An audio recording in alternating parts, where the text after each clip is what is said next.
जय हिंद, नमस्कार प्यारे बच्चों। तो स्वागत है आप सभी लोग का आपके अपने प्यारे से YouTube channel CKS online classes में। तो प्यारे बच्चों, कैसे हैं आप सभी लोग। हम उम्मीद करते हैं कि आप सभी लोग अच्छे होंगे और आप सभी लोग की पढ़ाई बहुत ही अच्छी तरीके से चल रही होगी। तो प्यारे बच्चों, आज की इस क्लास में हम लोग पढ़ने वाले हैं क्लास 12th हिस्ट्री के लघु एवं दीर्घ उत्तरीय प्रश्न उत्तर को, जो कि आपके 2025 के फाइनल बोर्ड परीक्षा में यहाँ से प्रश्न बाबू सीधे सीधे देखने को मिलेंगे। तो आप सभी प्यारे बाबू लोग क्लास को शुरू से लास्ट तक देखिएगा, जिससे आपको ये सभी क्वेश्चन अच्छे तरीके से याद हो जाए और एग्जाम में आपसे एक भी क्वेश्चन ना छूट पाए। रोज रात हम लोग का 7:30 से लाइव क्लास भी होता है। अगर आप इस चैनल पर पहली बार जुड़े तो आप चैनल को जरूर सब्सक्राइब करके ऑल पे दबा लीजिएगा, जिससे आने वाले सभी क्लास का नोटिफिकेशन आपके पास पहुंचता रहे और आप जो इस क्लास को पढ़कर अपनी तैयारी कर पाए। क्योंकि आप लोग का यहाँ पर डेली क्लास होता है और डेली आपको बिल्कुल ही फ्री PDF भी दिया जाता है। तो नए हैं तो जरूर सब्सक्राइब करके एक बार कमेंट में लिख दीजिएगा आई एम न्यू स्टूडेंट सर, और क्लास के बाद आपको हम नंबर देंगे, उस नंबर पर आप मैसेज करके आप हमसे बिल्कुल ही फ्री PDF ले सकते हैं। तो चलिए क्लास को स्टार्ट करते हैं। उनसे पहले आप सभी बच्चे जल्दी से एक बार जो है क्लास को भी लाइक कर दीजिएगा, ठीक है। अच्छा लगेगा तो शेयर ज़्यादा से ज़्यादा कीजिएगा आप लोग। तो चलिए क्लास को स्टार्ट करते हैं और क्वेश्चन देखते हैं। चलिए, तो आज का पहला नंबर क्वेश्चन आप लोग के सामने है। पहला क्वेश्चन है कि अंडाल कौन थी, ठीक ना। अंडाल जो है ना या कौन थी, ये सभी क्वेश्चन VVI क्वेश्चन लिए गए हैं, आपके क्वेश्चन बैंक का क्वेश्चन है। जरूर आप लोग इसे अच्छे से याद कीजिएगा, ठीक है। चलिए, अंडाल जो थी ना वह कौन थी। उत्तर देखिएगा, उत्तर दिया गया है कि अंडाल एक अलवार स्त्री और प्रसिद्ध कवयित्री थी, ठीक ना। अंडाल जो है ना वह एक प्रसिद्ध क्या है तो स्त्री और क्या है तो कवयित्री थी ये अंडाल, ठीक है। उसके द्वारा रचित भक्ति गीत बहुत बड़े स्तर पर गाए जाते थे। अंडाल के द्वारा जो भी गीत गाए गए हैं ना, उनके द्वारा जो गीत गाए थे ना बहुत ही बड़े बड़े स्तर पर गाए जाते हैं और आज भी गाए जाते हैं। अंडाल स्वयं को विष्णु की प्रेयसी मानकर क्या है अपनी प्रेम भावना को छंदों में व्यक्त करती है, ठीक है। अंडाल जो है ना वह स्वयं को विष्णु की प्रेयसी मानकर अपनी प्रेम भावना को छंदों में व्यक्त करती है। कौन तो अंडाल बाबू, ठीक है। इसे आप लोग अच्छे से याद कर लीजिएगा, थोड़ा मेहनत कीजिए और अच्छे से आप लोग जरूर याद कर लीजिएगा, ठीक है।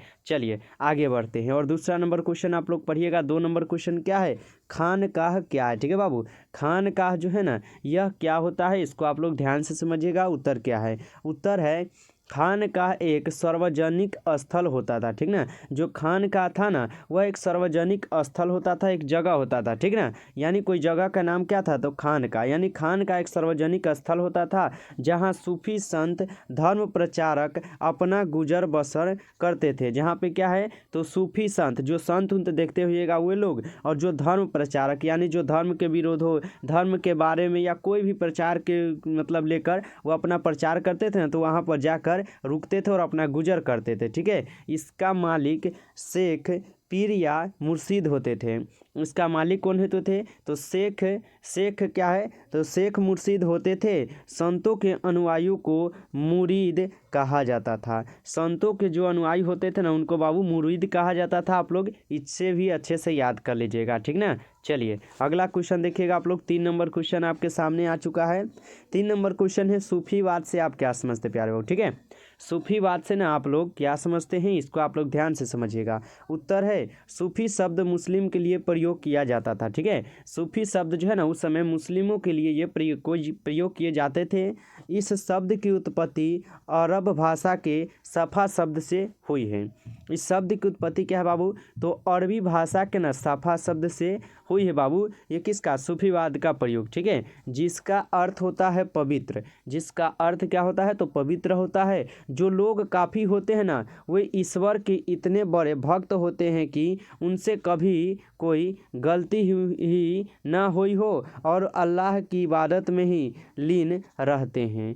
इस प्रकार के लोगों को सूफी कहा जाता है। यानी कोई आदमी क्या है अपने आप को बड़ा भक्त मानता है और लगता है कि हम कभी भी गलती किए नहीं है, इसके लिए ये प्रयोग किया जाता है, ठीक है। ऐसी भावना रखने वाले लोगों को सूफीवाद कहा जाता था। ऐसी भावनाओं को रखने वाले जो मन में अपने बैठा कर रखते हैं कि ना हम भगवान के लिए कुछ गलती नहीं किए हैं, ये गलती हम नहीं किए हैं, ऐसे ही लोग को वो बाबू लोग यहाँ पर क्या कहा जाता था तो सूफीवाद कहा जाता था, ठीक है। इससे भी आप लोग अच्छे से याद कर लीजिएगा। चलिए अगला क्वेश्चन पढ़िएगा आप लोग। यहाँ पे 4 नंबर क्वेश्चन है आपके सामने, इसको ध्यान से समझिएगा, ठीक है। चलिए 4 नंबर क्वेश्चन को थोड़ा छोटा करते हैं, इसके बाद पढ़ाते हैं। चलिए 4 नंबर क्वेश्चन है, जैन धर्म और बौद्ध धर्म में कौन कौन सी समानताएं थी। ठीक है, जैन धर्म और बौद्ध धर्म में कौन कौन सी समानताएं थी, इसको समझिएगा। उत्तर है, जैन धर्म और बौद्ध धर्म में निम्नलिखित समताएं थी, यानी जैन धर्म के जो है ना बहुत सारे समताएं थी, जो कि हम आप लोग को अभी बताएंगे। ठीक है, जितना इंपॉर्टेंट उतना आपको बता देंगे, आप लोग लिख लीजिएगा अच्छे से। ठीक है, चलिए तो पहला में आप लोग लिख दीजिएगा कि दोनों का मानना था कि ईश्वर नहीं होता है। जैन धर्म और बौद्ध धर्म दोनों का मानना यह था कि ईश्वर जो है ना, ये जो भगवान हम लोग बोलते हैं, ये ईश्वर नहीं होता है। और दो में यही है, दोनों ने कहा कि पुनः जन्म होता है। यहाँ पे इनका क्या कहना है, जैन धर्म और बौद्ध धर्म का, कि पुनः फिर से जन्म होता है।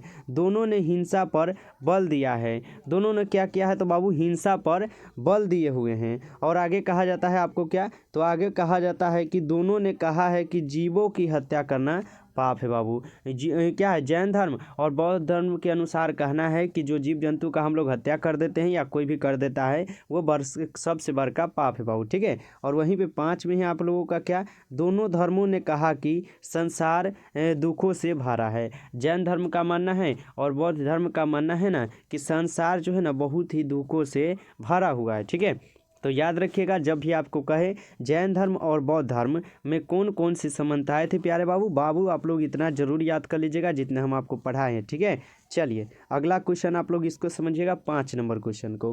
5 नंबर क्वेश्चन है, किताब उल हिंद क्या है बाबू। ठीक है, किताब उल हिंद जो है ना, ध्यान से इसको समझिएगा, किताब उल हिंद क्या है। ठीक है, उत्तर है कि यह अरबी भाषा में अलबर्नी द्वारा लिखी गई क्या है, उनकी कृति है किताब उल हिंद। ठीक है, किताब उल हिंद क्या है, तो यह जो है ना अरबी भाषा में अलबर्नी द्वारा लिखी गई उनकी कृति है किताब उल हिंद। ठीक है, दो में यही है कि किताब उल हिंद में सरल तथा स्पष्ट भाषा है। किताब उल हिंद में क्या है, सरल तथा स्पष्ट भाषा में लिखा गया है। वहीं 3 में है, इसे जो है 80 अध्यायों में विभाजित की गई थी। ठीक है, यानी जो किताब उल हिंद है ना बुक, उनको 80 गो अध्याय में भाग दिया गया, यानी बांट दिया गया है, यानी विभाजित किया गया है। और प्रत्येक अध्याय में किसी विशेष दर्शन, धर्म, त्यौहार, खगोल विज्ञान, रीति रिवाज तथा प्रथा, भार, तौल, मूर्ति कला इत्यादि के बारे में क्या है तो विस्तृत विश्लेषण है। यानी हर एक चैप्टर में क्या है तो आपको धर्म के बारे में होगा, त्यौहार के बारे में होगा, खगोलीय होगा, विज्ञान होगा, रीति रिवाज क्या है। ठीक है, इन सब के बारे में आपको जो है ना किताब उल हिंद में पढ़ने को मिलेगा। ठीक है, तो अच्छे से आप लोग इसे भी याद कर लीजिएगा। चलिए अगला क्वेश्चन पढ़िए आप लोग, यहाँ पे 6 नंबर क्वेश्चन। ठीक है, 6 नंबर क्वेश्चन है, इबन बतूता की यात्रा वृत्तांत रिहला पर एक प्रकाश डालना है आपको। ठीक है, इबन बतूता की यात्रा वृत्तांत रिहला पर बाबू आपको जो है ना प्रकाश डालना है। देखिए उत्तर क्या, ठीक है, उत्तर है कि यह इबन बतूता द्वारा लिखा गया उनका यात्रा वृत्तांत है। कौन, तो इबन बतूता। ठीक है, इबन बतूता जो है ना किसका द्वारा, तो यह इबन बतूता द्वारा लिखा गया उनका यात्रा वृत्तांत है। रिहला क्या है, रिहला को अरबी भाषा में लिखा गया था। रिहला जो भाषा है ना उसको अरबी भाषा में लिखा गया था। 3 में है कि इस रिहला में 14वीं शताब्दी के भारतीय उपमहाद्वीपीय की संस्कृति और सामाजिक जानकारियाँ क्या है परचूरम है। यानी क्या है तो इस रिहला में क्या 14 शताब्दी के भारतीय उपमहाद्वीप की सांस्कृतिक और सामाजिक जानकारियाँ के परमचूरम में मतलब जानकारियाँ जो है इसमें लिखी गई है। ठीक है, तो इसे आप लोग अच्छे से जरूर याद कर लीजिएगा। चलिए जितने भी बाबू लोग जो है क्लास को अगर लाइक नहीं किए होइएगा तो जरूर आप लोग लाइक कीजिएगा। चैनल पर आप पहली बार जुड़े हैं तो सब्सक्राइब करना ना भूलिएगा, तभी जो है आने वाले सभी क्लास का नोटिफिकेशन आपके पास जाएगा और आप सभी क्लास को पढ़ पाएंगे। ठीक है, तो जरूर सब्सक्राइब कर लीजिएगा आप लोग। चलिए अगला क्वेश्चन को समझिएगा, यहाँ पर 7 नंबर क्वेश्चन है। 7 नंबर क्वेश्चन है कि इबन बतूता और सती प्रथा के बीच क्या संबंध था। ठीक है, इबन बतूता और सती प्रथा के बीच प्यारे बाबू क्या संबंध था, इसको समझिएगा। उत्तर क्या है, उत्तर है कि इबन बतूता भारत की यात्रा करने के लिए भारत आया था। ठीक है, इबन बतूता जो है ना यह भारत की यात्रा करने यानी भारत को पूरी तरह से घूमने के लिए देखने के लिए जो है आए हुए थे। और राजस्थान के कुछ इलाकों में सती प्रथा बहुत प्रचलित था।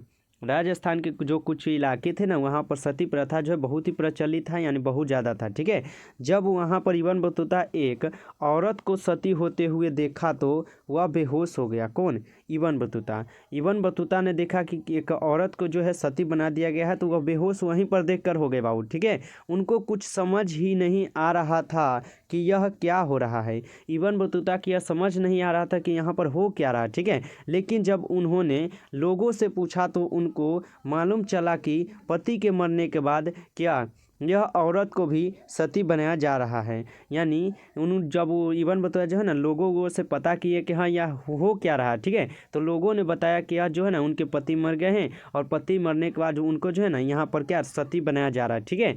चलिए जा रहा है, जिससे इबन बतूता बहुत दुखी हुआ, जिस बात को सुनकर इबन बतूता बहुत दुख हो गए, बहुत सैड हो गए, ठीक ना। उपयुक्त संबंध था इबन बतूता और सती प्रथा के बीच, यानी इबन बतूता और सती प्रथा के बीच जो है इस प्रकार का संबंध था। आप लोग इसे भी अच्छे से याद कर लीजिएगा, ठीक है। चलिए आगे बढ़ते हैं और अगला नंबर क्वेश्चन आप लोग पढ़िएगा। यहाँ पर कितना नंबर बाबू, यहाँ पर आ चुका है आप लोग के सामने 8 नंबर क्वेश्चन, ठीक है। 8 नंबर क्वेश्चन क्या है, इसको ध्यान से आप लोग फिर से समझ लीजिए। चलिए 8 नंबर क्वेश्चन है, भारत आने वाले 4 विदेशी यात्री एवं उनके यात्रा वृत्तांतों के नाम लिखे बाबू, ठीक है। ये भी प्रश्न आपके लिए बहुत ज़्यादा इंपॉर्टेंट है और पूछे गए प्रश्न है, ठीक है। भारत आने वाले 4 विदेशी यात्री एवं उनके यात्रा वृत्तांतों के नाम लिखना है आपको, ठीक है। उत्तर है आपका कि भारत आने वाले 4 विदेशी यात्री एवं उनके यात्रा वृत्तांत जो है ना निम्न है या 4 इस प्रकार है, ठीक है। ऐसे लिखेगा, भारत आने वाले 4 विदेशी यात्री के नाम जो है इस प्रकार है, या भारत आने वाले 4 विदेशी यात्री एवं उनके यात्रा वृत्तांत जो है ना निम्न है, ठीक है। चलिए जिसमें से पहला आएगा अलबर्नी द्वारा कौन सा बुक लिखा गया है, तो किताबुल हिंद, ठीक है। अलबर्नी किताबुल हिंद। दूसरा है इबन बतूता किसका है, तो बाबू रेहला का है, इसको भी आप लोग याद रखिएगा। तीसरा आता है मेगास्थनीज, जो कि इंडिका लिखे हुए हैं, आप लोग को पता ही होगा, ठीक है। चौथा आता है आप लोग का फहियान, जो बौद्ध राज्यों का अभिलेख था, ठीक ना।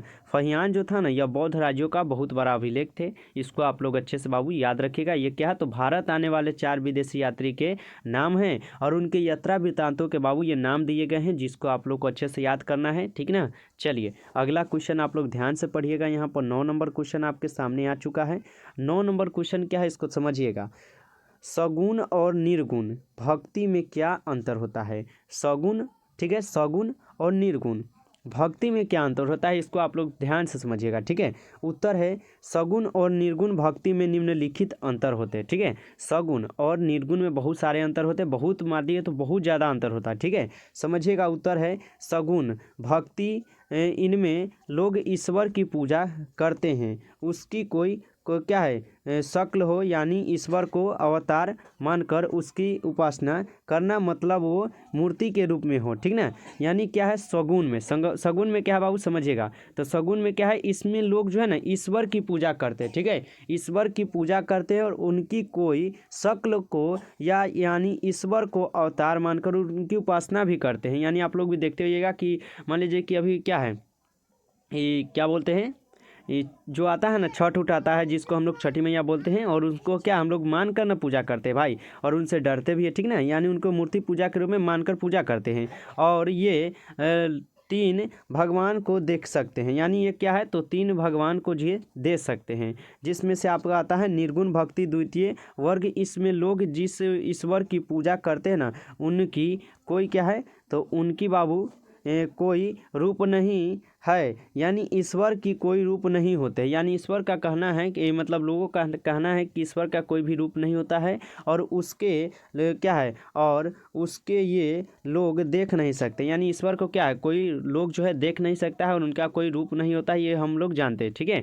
यानी ईश्वर क्या है, हमें साक्षात थोड़ी दिखाई देगा, यानी हम लोग को उनकी परछाया को देखकर, यानी उनकी क्या है मूर्तियाँ जैसे बन गया हो उनको देखकर हम लोग पूजा करते हैं और भगवान मानते हैं, ठीक ना। यानी ये हकीकत में है या नहीं है ये मानना नहीं है, लेकिन क्या बोल सकते हैं हम लोग, सो अपने ऊपर डिपेंड करता है, ठीक है। चलिए अगला क्वेश्चन समझिएगा आप लोग, यहाँ पर 10 नंबर क्वेश्चन, ठीक है। चलिए 10 नंबर क्वेश्चन क्या है, आपको इसको अच्छे से याद करना है। उत्तर भारत में भक्ति आंदोलन के प्रारंभ किसने किया था, उनका जीवन परिचय दे, ठीक है।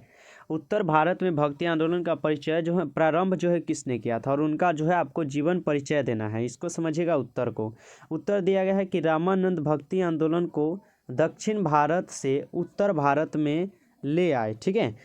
जो है ना रामानंद यह भक्ति आंदोलन को ना दक्षिण भारत से उत्तर भारत में ले आए थे, यानी पहले दक्षिण भारत में, उसके बाद वो क्या किया, रामानंद उत्तर भारत में ले आए, और उन्होंने सभी जाति के लोगों को अपना शिष्य बनाकर जाति पाति का विरोध किया। कौन, रामानंद, ठीक है। रामानंद का जन्म 1299 ईस्वी में प्रयाग के कल्यकुंज ब्राह्मण परिचय में हुआ था रामानंद जी का जन्म। ठीक है, इन्होंने जाति पाति का विरोध किया और सभी जातियों के लोगों में अपना उपदेश दिया। इस भक्ति आंदोलन ने क्या किया बाबू, तो निचली जाति के लोगों को आकर्षित किया। कबीर, नानक एवं चैतन्य के अनेक शिष्य बन गए। इन्होंने अपने मत का प्रचार संस्कृत भाषा में न कर क्षेत्रीय भाषा में किया था। इन्होंने ब्राह्मणों से लेकर शूद्र तक सभी को अपना शिष्य बनाए हुए थे। कौन, तो रामानंद बाबू। ठीक है, इसको आप लोग अच्छे से याद कर लीजिएगा। ये भी क्वेश्चन आपके लिए बहुत ज़्यादा इंपॉर्टेंट क्वेश्चन है बाबू, आप लोग अच्छे से इसे जरूर याद कीजिएगा। हम आप लोगों से बार बार बोल रहे हैं और आगे भी बोलेंगे आपको इस प्रकार पढ़ने के लिए। ठीक है, हमेशा आपको बताएंगे बाबू किस प्रकार आपको पढ़ते चलना है। ठीक है, चलिए इसको समझिएगा आप लोग ध्यान से यहाँ पर। चलिए 11 नंबर क्वेश्चन है आप लोग के सामने कि भक्ति आंदोलन के कौन कौन सी विशेषताएं थी अथवा भक्ति आंदोलन के उद्देश्य क्या थे। ठीक है, भक्ति आंदोलन के कौन कौन सी विशेषताएं थी और उनका उद्देश्य क्या था, इसको समझिएगा। उत्तर है भक्ति आंदोलन की विशेषताएं जो है निम्नलिखित है, जिसमें से पहला आता है आप लोग का भक्ति आंदोलन ने जाति के भेदभावों को खत्म किया था। यानी भक्ति आंदोलन के जरिए जो है ना आपका जो जाति पाति होता था, धर्म के आधार पर, जाति के आधार पर सब भेदभाव करते थे, एक दूसरे को नहीं माना करते थे, यानी इसको खत्म किया गया भक्ति आंदोलन के दौरान। ठीक है, 2 में वही है कि भक्ति आंदोलन ने समाज की कुरीतियों को दूर किया। भक्ति आंदोलन ने समाज की जो कुरीतियाँ है उनको दूर कर दिए। तीसरा है भक्ति आंदोलन ने छुआछूत को खत्म किया था। भक्ति आंदोलन ने क्या किया, तो छुआछूत को पूरी तरह से खत्म कर दिए कि ये बोलते रहे कि यहाँ ये निचली जाति से हम बड़े जाति से, इस प्रकार के जो जाति पाति होते हैं उनको खत्म किया। आगे है भक्ति आंदोलन ने मनुष्य के चरित्र और शुद्धता पर बल दिया था। भक्ति आंदोलन ने क्या किया, तो मनुष्य और चरित्र के शुद्धता पर जो है बल दिए हुए हैं। आगे है हिंदू मुस्लिम एकता का प्रयास किया गया भक्ति ही आंदोलन में। यानी जो हिंदू मुस्लिम अपने अपने में ना कहते हैं कि तू मुस्लिम है तो हिंदू है, मतलब इस प्रकार के जो भेदभाव करते हैं। यहाँ पर हमारे बहुत सारे मुस्लिम भी बच्चे हैं। ठीक है, आप लोग दिल पे मत लीजिएगा, या हिंदू बच्चे हैं आप लोग दिल पे मत लीजिएगा, हम सभी को एक समान मानते हैं और आपको पढ़ाते हैं। ठीक है, हम समझा रहे बाबू, आप लोग समझिएगा। ठीक है, हिंदू मुस्लिम एकता का प्रयास किए थे, यानी इन लोग भक्ति आंदोलन का एक जरिया यही थे, ये चाहते थे ना कि जो हिंदू मुस्लिम भेदभाव रखते हैं इनको एक कर दिया जाए। ठीक है, वर्ण व्यवस्था का विरोध हुआ। यहाँ पर वर्ण व्यवस्था का भी बाबू विरोध हुआ है। आप लोग अच्छे से ध्यान से इसको बाबू अच्छे से आप लोग लिख कर याद कीजिए, या पीडीएफ लेकर याद कीजिए, या आप हमसे पीडीएफ लेकर छपवा लीजिए। 2 रुपया देकर, 2 रुपया 4 रुपया जो लेता है ना प्रिंट आउट, उससे छपवा कर आप लोग याद कीजिए। जिस प्रकार आपको याद हो बाबू याद कीजिए आप लोग। ठीक है, चलिए तो आगे बढ़े, अगला क्वेश्चन समझिएगा आप लोग। यहाँ पर 12 नंबर क्वेश्चन। ठीक है, 12 नंबर क्वेश्चन आपके सामने है बाबू कि भक्ति आंदोलन का समाज पर क्या प्रभाव पड़ा है। भक्ति आंदोलन का समाज पर जो है क्या प्रभाव पड़ा है, इसको समझिएगा। उत्तर है भक्ति आंदोलन का समाज पर निम्नलिखित प्रभाव जो है पड़ा हुआ है। ठीक है, भक्ति आंदोलन का समाज पर जो है ना बहुत ही निम्नलिखित प्रभाव पड़ा है। एक में है आप लोग का भक्ति आंदोलन से हिंदू मुस्लिम की एकता को बढ़ावा मिला है। यानी भक्ति आंदोलन से क्या है, तो हिंदू और मुस्लिम दोनों को एकता करने की बढ़ावा मिला है, यानी यहाँ पर अब आपको मिला दिया गया है। ठीक है, दूसरा में है भक्ति आंदोलन से समाज में स्त्रियों का सम्मान बढ़ा। भक्ति आंदोलन आने से क्या हुआ, जो स्त्री लोग हैं उनको बहुत ज़्यादा अब सम्मान मिलने लगा है। आप लोग देखते भी होइएगा, अगर आपकी कोई लड़कियां अगर चाहे तो आपको फंसा भी सकता है। ठीक है, यानी भक्ति आंदोलन के समाज में स्त्रियों को जो है ना बहुत ही सम्मान मिला है, बहुत ही बढ़ोतरी भी मिला है आपको। ठीक है, भक्ति आंदोलन से जाति पाति के कठोरता में कमी आ गई है। ठीक है, भक्ति आंदोलन के दौरान क्या, तो जाति प्रथा की कठोरता में ना कमी आ गई है, किसी के साथ ज़्यादा अब कठोर व्यवहार नहीं किया जाता। ठीक है, चलिए 4 है भक्ति आंदोलन से हिंदू धर्म में कोई परिवर्तन हो गए जिससे सामाजिक जीवन पर अच्छा प्रभाव पड़ रहा है। ठीक है, भक्ति आंदोलन से हिंदू धर्म में कई परिवर्तन हो गए हैं, जिससे क्या है, तो सामाजिक जीवन में बहुत ही अच्छा प्रभाव भी देखने को मिला और पड़ भी रहा बाबू। ठीक है, तो बाबू आप लोग अच्छे से इसको सभी क्वेश्चन को याद रखिएगा। ठीक है, 12 क्वेश्चन पढ़ाए हैं आपको, 12 क्वेश्चन को आप लोग अच्छे से याद कर लीजिएगा। तो आज के क्लास यही था। अगर आप लोगों को क्लास अच्छा लगा हो तो ज़रूर लाइक कीजिएगा आप लोग। ठीक है, चैनल पर पहली बार जुड़े हैं तो सब्सक्राइब करना ना भूलें, सब्सक्राइब करके ऑल पे दबाइए। कमेंट में एक बार I am new student sir लिखिए और हमसे बिल्कुल फ्री PDF लेकर पढ़ने के लिए जरूर सब्सक्राइब करके CKS ऑनलाइन क्लासेस से आप जरूर जुड़े रहिए। डेली पढ़ाई कीजिए और डेली यहाँ से PDF लेकर आप लोग रिविजन भी करते चलिए, अपनी तैयारी करते रहिए। ठीक है, ज़्यादा से ज़्यादा आप लोग शेयर कीजिएगा और बताइएगा कि क्लास कैसा लगा है। आप लोगों को कमेंट में ज़रूर लिखना है कि क्लास कैसा लगा। ठीक है, जो भी नए बच्चे होंगे आप लोग इस नंबर पर मैसेज कर लीजिएगा। आप लोग 962 18 834। ठीक है, आप लोग व्हाट्सएप पर मैसेज कीजिएगा बाबू। ठीक है, व्हाट्सएप पर आप लोग मैसेज कर लीजिएगा, हमसे आप लोग को हम PDF दे देंगे और ग्रुप में भी जोड़ देंगे जहाँ पे आप लोगों को PDF मिलेगा। ठीक है, चलिए तो मिलते हैं फिर नेक्स्ट क्लास में। तब तक के लिए आप लोग मन लगाकर पढ़ाई करते रहिएगा। बेस्ट ऑफ लक सभी प्यारे बच्चों को। Bye bye.